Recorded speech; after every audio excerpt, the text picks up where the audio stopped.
BC బిడ్డల ఆత్మగౌరవం JSP, BC రాజ్యం కోసం పుట్టిన జేఎస్పీ.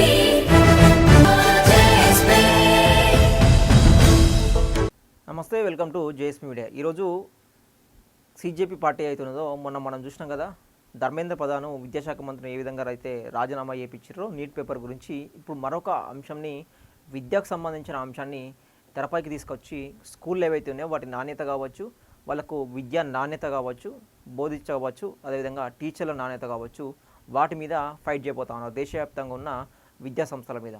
ఈ నెక్స్ట్ మంత్ ఏదైతే ఉన్నదో పెద్ద ఢిల్లీలో మొన్న ఏ విధంగా అయితే చేసిర్రో ధర్నాలాగా ఆ విధంగా మళ్ళీ చేయబోతున్నారు. వచ్చే నెల 5న ఢిల్లీలో నిర్వహణ, ప్రభుత్వం మాకు ఇచ్చిన మాటకు కట్టుబడి ఉండాలట. సీజేపీ విద్యార్థులపై చర్యలు నిలిపివేయాలని డిమాండ్ అట. నీట్ లీకేజీపై జంతర్ మంతర్ వద్ద ధర్నా చేసి సంసద్ చెలో చేపట్టి దేశవ్యాప్తంగా చలనం తెచ్చిన కాక్రోచ్ జనతా పార్టీ మరో ఆందోళనలకు పిలుపునిచ్చారు. గత నెల 20న చేపట్టిన పార్లమెంటు మార్చు హింసాత్మకంగా మారగా విద్యార్థులపై అనేక కేసులు నమోదయ్యాట. అయినా నిరసన కొనసాగించడంతో కేంద్ర ప్రభుత్వం తలగ్గి ఆందోళనకారులు పెట్టిన 3 డిమాండ్లను అంగీకరించడంతో జంతర్ మంతర్ ధర్నా ముగిసిపోయింది. ఆ 3 డిమాండ్లలో ఆందోళనలో పాల్గొన్న విద్యార్థులపై లీగల్ యాక్షన్స్ తీసుకోవద్దనే ఉన్నది. ఇక డిమాండ్ను కేంద్ర ప్రభుత్వం అంగీకరించి బహిరంగ ప్రకటన కూడా చేసిందట. ఈ హామీ ఇచ్చి నెల కావస్తున్న ప్రభుత్వం నిజాయితీగా అటువైపు చర్యలు తీసుకోవడం లేదని సీజేపీ ఆరోపించిందట. కొన్ని సాంకేతిక కారణాల చాటున జాప్యం చేస్తూ వస్తూ ఉన్నదట. విద్యార్థులపై యాక్షన్ తీసుకోవద్దని ఉద్దేశం ప్రభుత్వానికి లేనట్టుందని అనుమానించిందట. అందుకే తమకు ఇచ్చిన హామీని నిలబెట్టుకోవాలని డిమాండ్ చేస్తూ ఢిల్లీలో మరో మార్చుకు పిలుపునిచ్చిందట. వచ్చే నెల 5న ఇండియా గేట్ నుంచి ఢిల్లీ పోలీస్ హెడ్ క్వార్టర్స్ వరకు శాంతియుతంగా మార్చ్ చేయబోతున్నట్టు ప్రకటించిందట.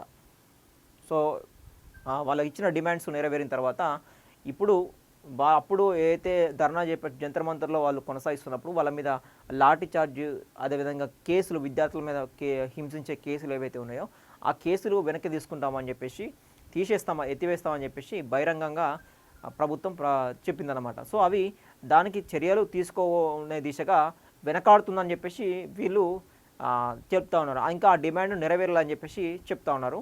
అదేవిధంగా ఇండియా గేట్ నుంచి ఢిల్లీ పోలీస్ హెడ్ క్వార్టర్స్ ఏదైతే ఉన్నదో అక్కడ వరకు శాంతియుతం కూడా ఒక ర్యాలీ కూడా ఏర్పాటు చేసేటట్టు. మొత్తం తరాన్నే మోసం చేయదట. ప్రభుత్వం మాకు హామీ ఇచ్చి నెల గడిచిందట, మాట నిలబెట్టుకోకుండా జాప్యం చేస్తూ ఉన్నారట. సుప్రీంకోర్టులోనూ స్పష్టమైన హామీ ఇవ్వట్లేదంట. దేశవ్యాప్తంగా నమోదైన కేసులను ఒకేసారి తోసిపుచ్చడానికి ఎఫ్ఐఆర్ల జాబితా ఇవ్వాలని కేంద్రాన్ని కోర్టు మళ్ళీ అడిగిందట. మాకు రాతపూర్వకంగా ఇస్తామన్న హామీని పెండింగ్లో పెట్టినట్టే సుప్రీంకోర్టుకు కూడా ప్రభుత్వం స్పష్టమైన సమాధానాన్ని ఇవ్వలేదంట. ఇది ఇలాగే కొనసాగడానికి వీల్లేదంట. మా ఓపికను బలహీనతంగా భావించొద్దు, మా సదాభిప్రాయాన్ని మమ్మల్ని మోసపుచ్చడానికి అవకాశంగా తీసుకోరాదట అని సీజేపీ ప్రకటనలో పేర్కొన్నదట. జంజీపై విశ్వాసఘాతానికి పాల్పడుతున్నదనే స్పష్టమైన సూచనలు కనిపించిన నేపథ్యంలోనే మేము ఆందోళనకు పిలుపునిస్తున్నాం. గత నెల 25న ఉమ్మడి ప్రకటనలో ప్రభుత్వం ఇచ్చిన హామీలను మేము విశ్వసించాం. అందుకే దేశవ్యాప్త ఆందోళనను విరమించాం. ఇలా మొత్తం తరం ఉంచిన విశ్వాసాన్ని, నమ్మకాన్ని ప్రభుత్వం వమ్ము చేయదట. వారిని ఇంటికి పంపి ఆ తర్వాత మౌనంగా హామీలు వెనక్కి తీసుకోవద్దు. నీట్ లీకేజీ వల్ల ఆత్మహత్య చేసుకున్న విద్యార్థుల కుటుంబీకులు, సంసద్ చెలో పోలీసుల బలప్రయోగ బాధితులు ఈ మార్చ్కు నేతృత్వం వహిస్తారట. సో భారత యువత, విద్యార్థులు, యువజన సంఘాలు, విద్యార్థి సంఘాలు పెద్ద సంఖ్యలో హాజరై ఈ మార్చ్ను విజయవంతం చేయాలని స్పష్టం చేసిందట. సో వీళ్ళు ఏదైతే హామీలు అడిగారో, సో కోర్టుల గురించి కావచ్చు, అదేవిధంగా సుప్రీంకోర్టు సభ్యుడు ఏమన్న దానికి కోర్టుల వివరాలు కావచ్చు, వాటన్ని వివరాలు కూడా ప్రభుత్వము సమర్పించకుండా వెనకాడుతోంది. అంటే మీరు విద్యార్థులను ఒకటేసారి దేశవ్యాప్తంగా ఒక తరాన్ని మోసం చేస్తూ ఉన్నారని చెప్పేసి, అంటే వెళ్ళిపోయేదాకా ఒక మాట, వెళ్ళిపోయిన తర్వాత ఇంకొక మాట అన్నట్టు వీళ్ళు వ్యవహరిస్తారు. అదే కేసులు నమోదు చేసినటువంటి విద్యార్థులు కావచ్చు, యువకులు కావచ్చు, సంఘాలు కావచ్చు, ఇప్పుడు చేయబోయే ర్యాలీకి వాళ్ళే ఇప్పుడు నేతృత్వం వహిస్తూ ఉన్నారంట. అంటే దాంట్లో విద్య గురించి ఉన్నా కూడా ఇప్పుడు దీనికి ర్యాలీకి నేతృత్వం వహించేది మళ్ళీ ఎవరైతే కేసులు అయిన వాళ్ళు ఉన్నారో, పోరాటం దానికి సంబంధించి కేసులు ఎదుర్కొంటూ ఉన్నారో బాధితులు ఏవైతే ఉన్నారో వాళ్ళంతా దీనికి నేతృత్వం వహిస్తూ పోతున్నారు అనమాట. రాజకీయాలు కాదు, పిల్లల భవిష్యత్తు కోసమే అట. సోషల్ మీడియాలోని వీడియోల్లో కనిపిస్తున్న స్కూళ్ల పరిస్థితులపై తీవ్ర ఆందోళనలు కలుగుతూ ఉన్నాయట. ఇంతటి దుస్థితిలోని స్కూళ్లపై మన పిల్లల చదువుకు బలవంత పెడతా ఉన్నమాట. జంతువుల కంటే అధ్వానంగా వారిని ట్రీట్ చేస్తూ ఉన్నాడు అని అభిజిత్ దీప్కే పేర్కొన్నారట. పాఠశాలను యుద్ధ ప్రాతిపదికన మెరుగుపరచాలని, అంతకుముందు ప్రస్తుత పరిస్థితులపై ప్రజలకు ఒక క్లియర్ పిక్చర్ ఇవ్వాలని తెలిపారట. ఇది రాజకీయాలు కాదు, ఏ ప్రభుత్వానికో వ్యతిరేకము కాదు, ఇది కేవలం మన పిల్లల భవిష్యత్తు కోసం చేస్తున్న ఆరాటమే. ప్రతి పిల్లాడికి సురక్షితమైన తరగతి గది, శుభ్రమైన తాగునీరు, వాష్రూమ్, కూర్చోడానికి బెంచ్, బోధన కోసం ఉపాధ్యాయులు ఉండాల్సిందని స్పష్టం చేశారట. ఇంతకుముందు మనం చెప్పుకున్నట్టు ప్రధానంగా విద్య కావచ్చు, స్టూడెంట్స్ గురించి కావచ్చు, వాళ్ళకున్న నాణ్యమైన బోధన, నాణ్యమైన భోజనము, అదేవిధంగా స్టూడెంట్స్, అదేవిధంగా వాళ్ళకున్న సెక్యూరిటీ కావచ్చు, బిల్డింగ్లుగా వాళ్ళకున్న ప్లేస్ కావచ్చు, వాళ్ళకున్న సదుపాయాలు కావచ్చు, టీచర్లకు ఉన్న సదుపాయాలు కావచ్చు, దీని మీద వీళ్ళు ప్రధానంగా ఫైట్ చేయబోతూ ఉన్నారు అన్నమాట.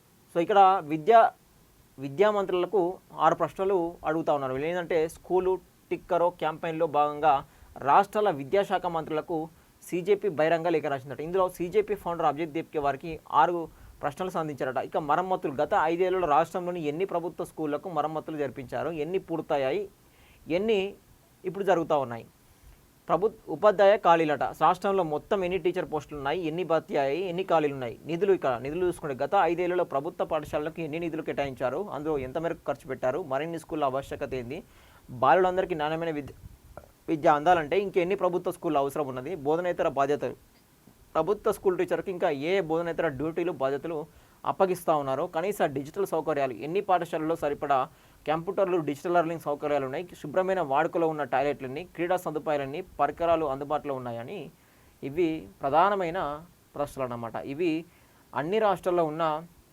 విద్యాశాఖ మంత్రులకు బహిరంగ లేఖ అయితే రాయడం జరిగినది. సో ఇది ఖచ్చితంగా చేయాల్సిన, ప్రభుత్వాలు చేయాల్సిన పని అన్నమాట.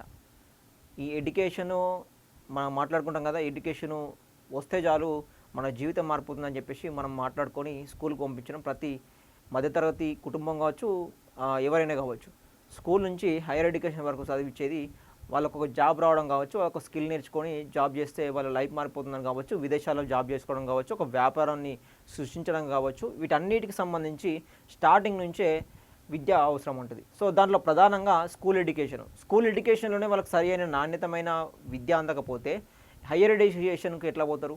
సో మన దేశంలో ఉన్న విద్యా వ్యవస్థ చూస్తే స్కూల్లో బడులు ఉంటే టీచర్లు ఉండరు, టీచర్లు ఉంటే బడులు ఉండవు, టీచర్లు ఉంటే నాణ్యమైన బోధన ఉండదు. సో ఈ విధంగా మన విద్యా వ్యవస్థ ఆ విధంగా తయారైందన్నమాట. దేశవ్యాప్తంగా ఉన్నది అట్లనే.